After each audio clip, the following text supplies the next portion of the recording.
คิดว่าเพิ่นสิบ่หายเลยเด้ข่อยก็จักสิเฮ็ดจังได๋เงินก็บ่มีความคิดของลูกนะตอนนั้นเนาะเห็นแม่เป็นอยู่จังซี่สุดอุกแฮงไปใส่ก็มีแต่สิหายนำเลยอยู่เป็นเลยต่ออีกจังหน่อยนึงพี่น้องเอ้ยอันเพิ่นไปเอ็กโกเพิ่นไปกวดเบิ่งเนี่ยเพิ่นหลักๆแล้วแม่เจ้าเป็นหยังเป็นนิ้วอ่างน้ำเป็นนิ้วอ่างน้ำแล้วเพิ่นมีคำแนะนำให้อยู่บ่ว่าต้องเฮ็ดแบบใดโดยแล้วว่าถ้ามีเงินแล้วไปผ่าตัดแล้วบางเทื่ออาจสิหายแต่ถ้าบ่ผ่าตัดกับบางเทื่อสินักไปเรื่อยๆหั่นแหละแบบมันแก่นี่ดิสินักไปหั่นถ้าเป็นดนเด้เป็นนิ้วอ่ะ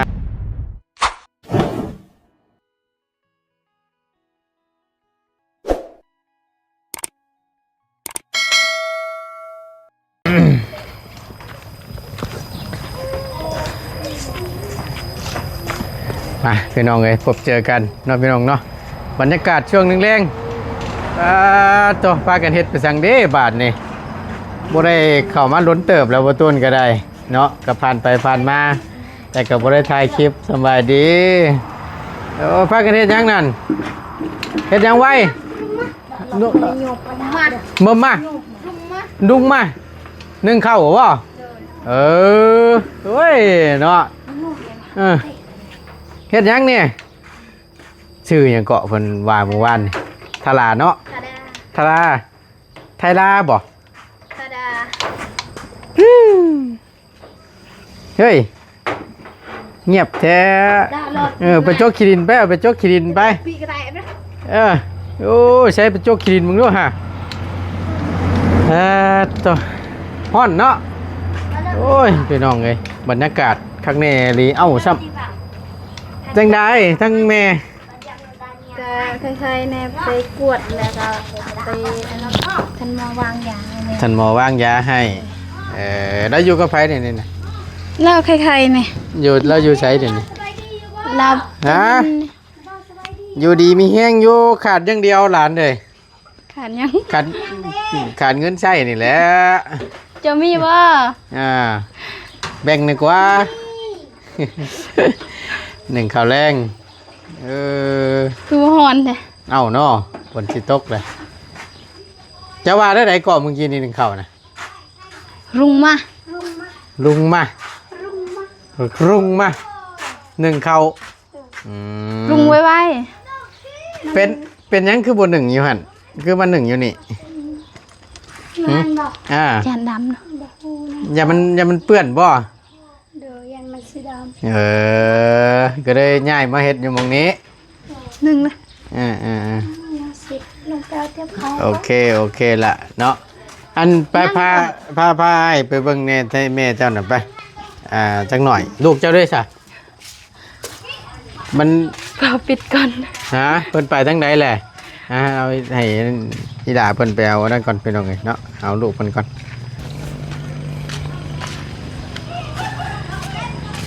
น้องไว้พี่น้องหนึ่งเข่าสันหนึ่งเข่าแรงหนึ่งแล้วว่าเจ้ากะยังอยู่ยังเอาลูกไปลินอยู่พาลูกไปลินนะแล้วลงมานั่งดินอยู่ตารางอยู่ป่ะ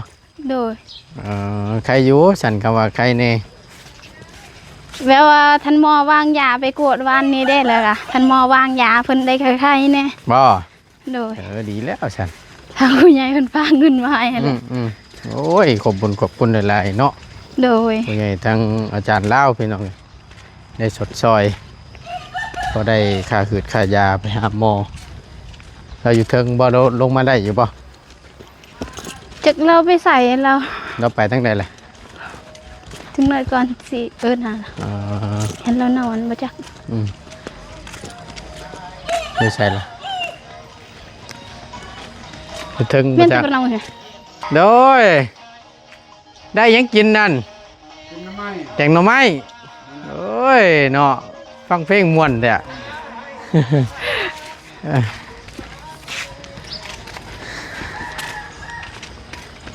แล้วบ่อยู่ฉันบ่เจ้าวันจักเราอยู่เฮือนบ่ยันแล้วนอนผมคักดีต้นพวกนี้ต้นนี่มันคำบานได้พี่น้องไง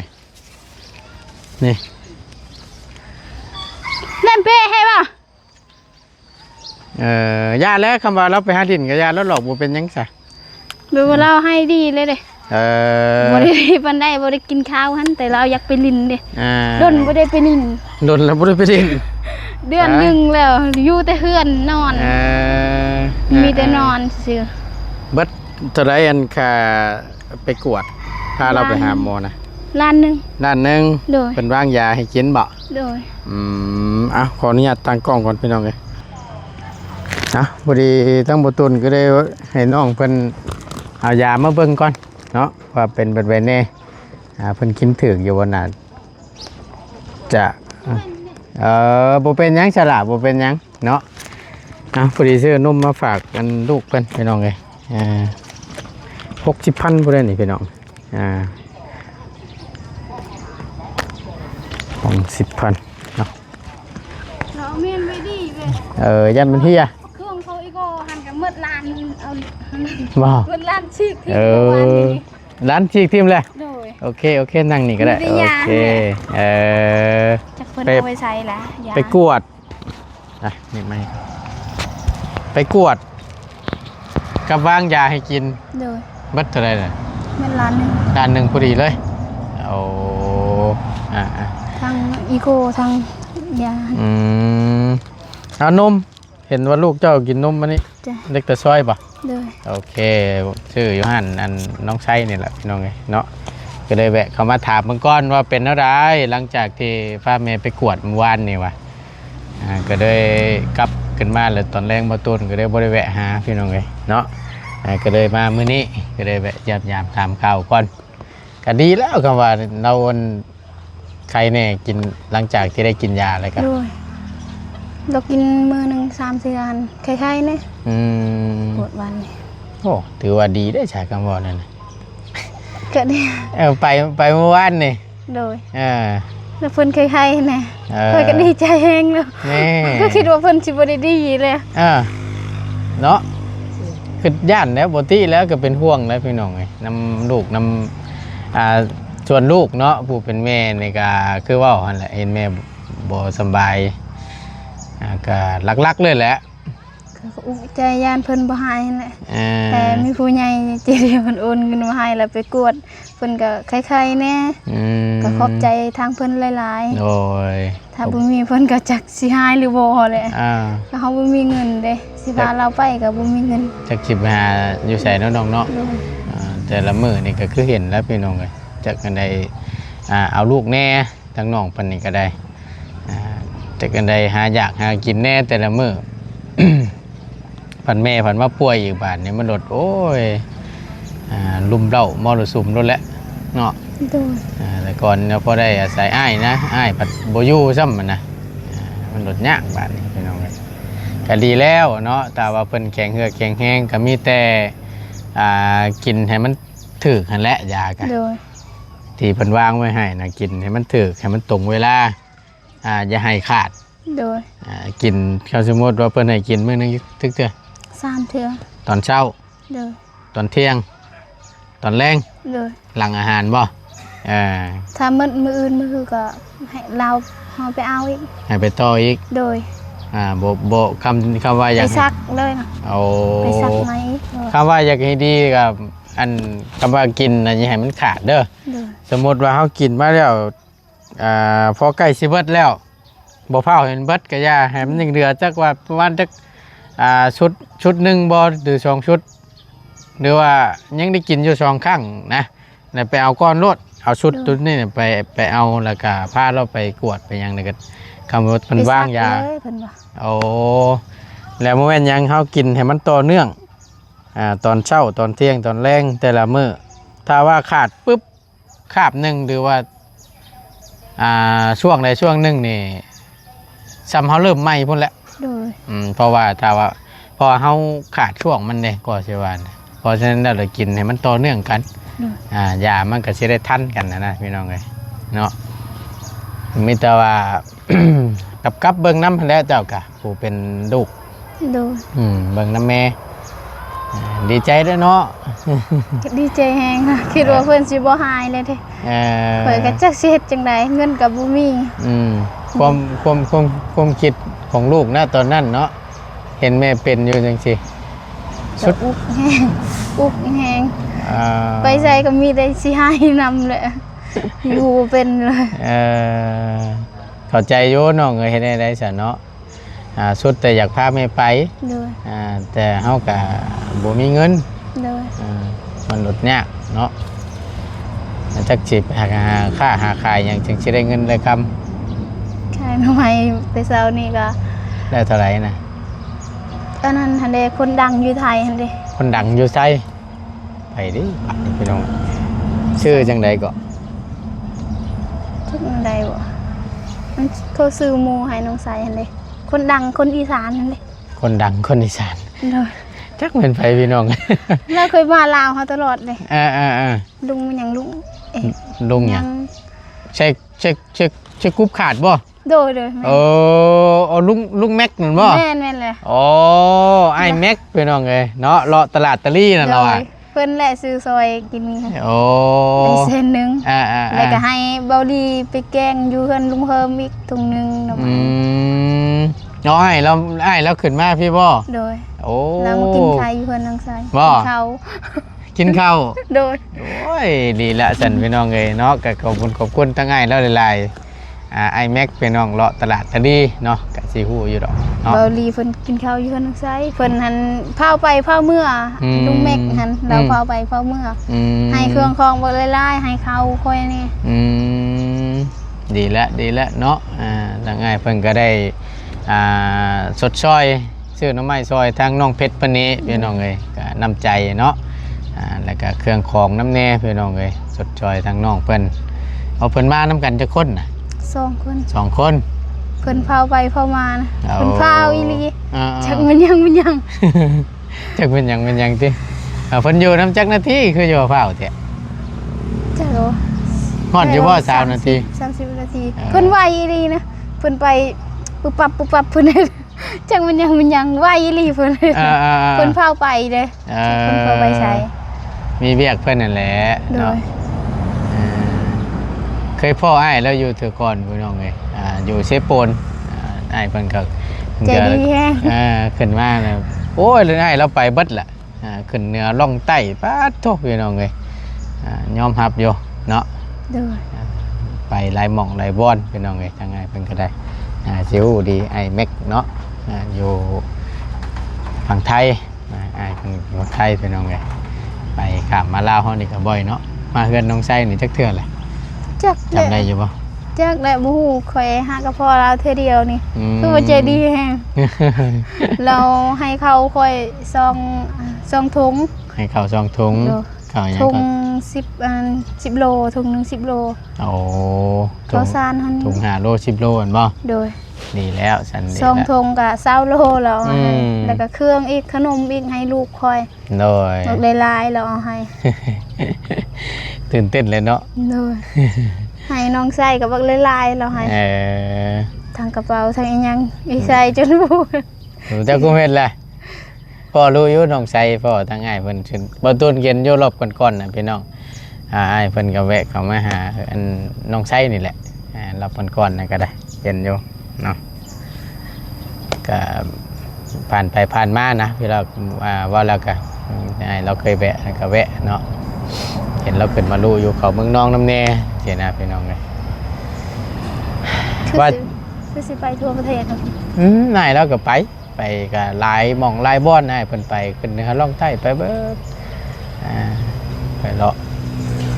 พอตูนว่าสิพาพี่พ่อน้องมาเบิ่งทั้งแม่น้องเพชรเพิ่นพี่น้องแต่ผัดพ่อเราซับเราบ่อยู่แข็งแห้งแน่ผัดออกไปดินว่าซั่นจักไปดินอยู่ไสแหละลูกสาวหาเอิ้นอยู่บ่เห็นเมื่อกี้นี่ยันค่ำบ่แล้วเรามาเนาะ จักเราไปเอายาหรือบ่ ยายังล่ะ ยาต้มเอา ยา ยากินข้าวแซ่บ ยาย ากินข้าวแซ่บ ยาลีกินข้าวแซ่บ โดย โอ้ยมีบ่เฮ้ย ก็มีอยู่ มีอยู่โอ้คักแล้วสัญญาดีกินข้าวแซ่บกินข้าวแซ่บนอนรับนี่บ่ จักมันถึกหรือบ่ ไปพาเว้าน่ะเพิ่น คนเทวัน มันได้ผลบ่น้อง จักเด้บ่ฮู้คือกันบ่เคยกิน บ่เคยกิน โอ้ยเอาถามต่ออีกจังหน่อยหนึงพี่น้องเอ้ยอันเพิ่นไปเอ็กโกเพิ่นไปกวดเบิ่งเนี่ยเพิ่นหลักๆแล้วแม่เจ้าเป็นหยัง เป็นนิ้วอังน้ำ เป็นนิ่วอ่างน้ำ โดย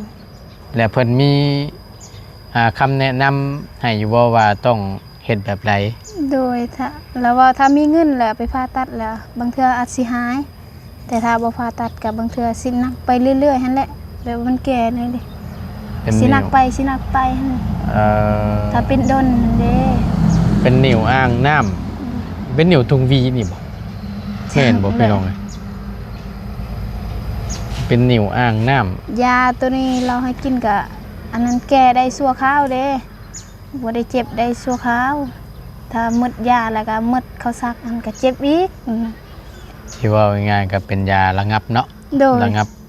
ความเจ็บความปวดยาบรรเทานะ โดย บรรเทาเจ็บแต่ว่ากินลงไปซักลงไปแล้วก็บรรเทาอยู่น้อยหนึงบัดพอเบิดผิดยาแล้วก็เจ็บอีก โดย เนาะเบิด เทื่อหนึงไปล้านหนึง อืม ยังเทื่อหนึงแล้วก็หมดเงิน ก็โอนให้ เห็นจะได้สันเนาะมันก็แพงคือเว่าแหละมันก็ไปไอ้โกน้ำเน โดย ไปตรวจนาพี่น้องมันสิแพงน้ำตัวนี้แหละค่าเกิดค่ายาก็สิบพันได้ดอก โดย ถ้าว่ามีเงินมีคำเนี่ยเพิ่นให้ผ่าตัดบ่ โดย อ๋อผ่าตัดนะเท่าไรนั่น ไปจักและบ่เคยไป เจ้าบ่ได้ถามเพิ่นบ่ถ้าสมมติว่าผ่าตัดนี่ต้องเสียค่าใช้จ่ายนี่ใช้ค่าใช้จ่ายนี่เท่าไรวะเนี่ย ได้ยินอยู่คนแถวบ้านว่าได้ประมาณ40นั่น ประมาณจักล้าน 40ล้าน 40 ล้าน โดย โตถือว่าแพงนี่เลยพี่น้องเนาะนักเติบอยู่ค่าผ่าตัดนี่ก็ได้ แต่ก็รวมๆเบิดนั่นแหละพี่น้องเอ้ยเนาะ ได้ยินแต่หมู่เว้าเฮาก็ยังบ่ทันได้ไปเลยเทื่อ อยู่ใช้อยู่เชฟโปดนี่บ่ บ่อยู่เวียด อยู่เวียด40 ล้านเงินกีบเฮานี้ โดยได้ยินแต่หมู่เว้าแต่เฮายังบ่ทันไปเทื่อเลย ก็ยังบ่ได้ยินจาก บ่ได้เห็นกับตาเองได้ยินแต่หมู่เว้าสิหมู่เคยไปว่า ผู้เพิ่นเคยไปพาเคยนี่น่ะบ่ โดย ผู้เพิ่นเป็นนี้เพิ่นอาจจะเป็นโรคบ่คือเฮาก็มียันมันมีหลายเด้อาจจะเสียค่าใช้จ่ายจะแพงกันนะบางเทื่อเฮาอาจจะบ่ฮอดก็มีเนาะ โดย ก็มีแต่ถามเบิ่งเพิ่นนั่นแหละถ้าสมมุติว่าอย่างน้อยเฮาก็ยังฮู้ได้ว่าถ้าสมมุติว่าผ่าตัดนี่ต้องใช้เงินเท่าไหร่ โดย ประมาณจักล้านประมาณจักหมื่นเพิ่นสิฮู้รถหรอกพี่น้องไงเนาะถ้าสมมุติว่าเอาผ่าตัด15,000หรือ20,000เด้อ โดย ก็สิประมาณ12 ล้านเนาะก็สมมุติว่าประมาณ20,000นะประมาณนี้พี่น้องเอ้ยแล้วก็ค่าพักฟื้นค่าอืดค่ายาหั่นแหละเนาะ โดย เพิ่นคำว่าอยากให้มันเศร้านะแม่นผ่าตัด โดย แต่ว่ากินยาพอได้แต่บรรเทาไปซื่อ โดยถ้าหมดยาแล้วก็เจ็บอีกแล้วอะ ๆ เพิ่นแนะนำให้ไปตัดผ่าตัดนั่นแหละ อืม แล้วก็ว่าเพิ่นยังบ่ทันมีเงินเทื่อเขาว่า อืม เพิ่นว่าแม่เจ้าก็นักไปเรื่อยๆถ้าเจ้าบ่ไป อืม แล้วก็จักสิเฮ็ดจั่งใดนี่ก็มีแต่เบิ่งนั่นเองแหละสิพาไปก็บ่มีเงินซื้อ เนาะยากแล้วพี่น้องเอ้ยคือว่าหั่นแหละอันเมื่อคืนนี่คือเห็นถามก่อนเห็นทั้งบอดี้คือถือเงินมาเห็นเจ้าจับชั้นของเจ้าบ่ โอ้แม่ โมเมนบ่ เราให้เบิ่งซื่อๆเวลาอันนั้นให้วัจนาเคยเอิ้นเงิน เวลาอันให้เงินคำมาหาคอยเด้เราไปซอยพุ่นบ้านแก้งหลวงเราอะ โอ้ เราให้สุคอยจับซื่อๆอีไว้ใช่หั่น ก็จังว่าป้าก่อนใหญ่แท้ว่ะ อ้าวเคยคิดว่าเราสิให้ค่อยแล้วค่อยดีใจ นั่นเราว่าให้แม่นั้นผู้แก้ว ไม่ตู้อันเพิ่นบ่บ้านแจ้งดวงใน โด พวก ยโดย ไม่ตู้อันนั้นพี่น้องเอ้ยปีก่อนๆบ่ตูนเคยเข้าไปอยู่ประตูอันนั้นเรามีเมีย2คน โดย แล้วก็ลูกผู้หนึงแล้วก็ลูกไผ่แล้วผู้หนึงบ้านแก้งดวงในบ้านช้างแหล่นั่นแหละบ่ตูนเคยได้ชื่อเขาไปมอบให้เพิ่นอยู่ไม่ตู้นั่นก็เคยเห็นอยู่เพิ่นบ่ผู้โชคดีอ่ะทั้งง่าย คิดว่าเราว่าค่อยมีรางวัลใหญ่จะให้เขาคิดว่าใช่ ว่าคิดว่ามีรางบ่ดีว่ามีรางวัลใหญ่ใช่เจ้าใช่บ่ บ่เราว่าค่อยมีรางวัลใหญ่เราว่าน้ำใส เขาคิดว่าเราสิให้ค่อย ปฏิแท้แม่เฒ่าเพิ่นสุขดีได้ โอ้ยเนาะ นั่นค่อยว่าถ้าค่อยมีเงินซำนี้แม่ค่อยคือสิให้แหละค่อยว่าแบบว่า40มันเด้บางเทื่อก็ให้ขาดเลยก็มี โอ้ยพี่น้องเอ้ย แต่เฮา เนาะ บ่คิดบ่ฝันดอก มันหลาย มันหลาย ละ โพด 45 ล้านพี่น้องเห็นอยู่เห็นทั้งบอดี้ ให้น้องเพิ่นถืออยู่บ่ตูนก็เบิ่งเห็นก็ได้ว่าโอ้เบิ่งคร่าวๆหรอกกันโทษดีใจน้ำแล้วเบิ่งไปยินดีน้ำกันนะว่าหั่นนะบ่แม่น บ่ เนาะ แม่น ก็บ่เป็นหยังพี่น้องเอ้ยเนาะ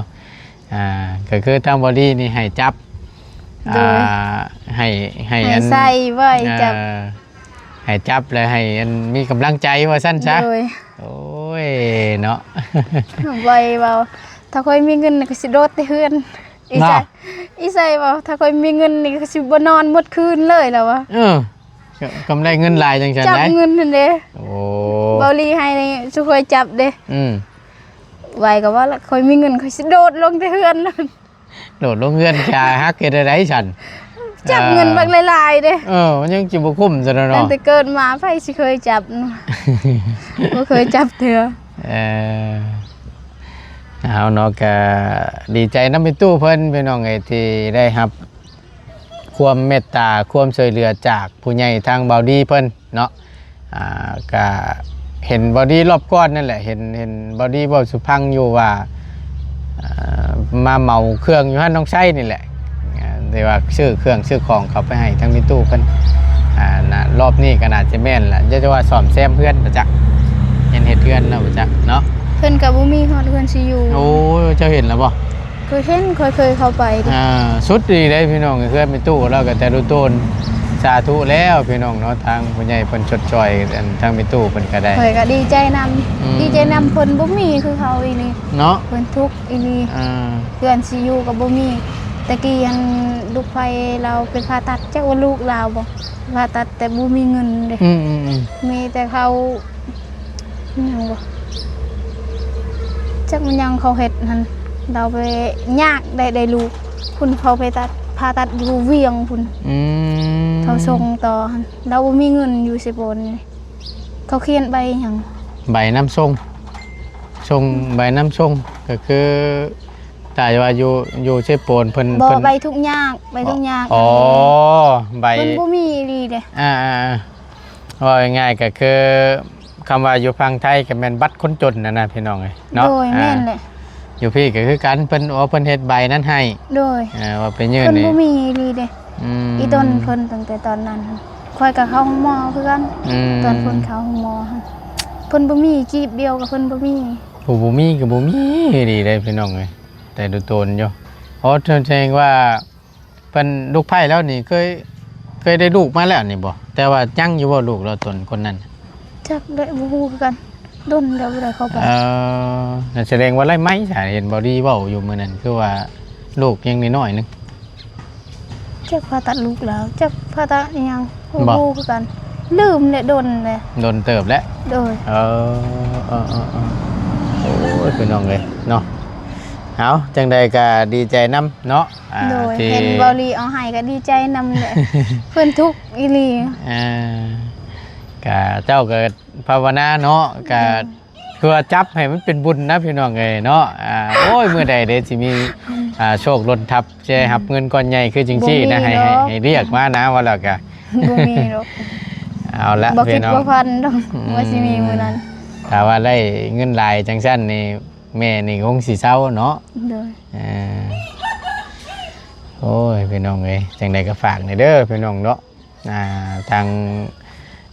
สำหรับทางน้องเพชรครอบครัวของน้องเพชรเพิ่นพี่น้องเอ้ยซึ่ง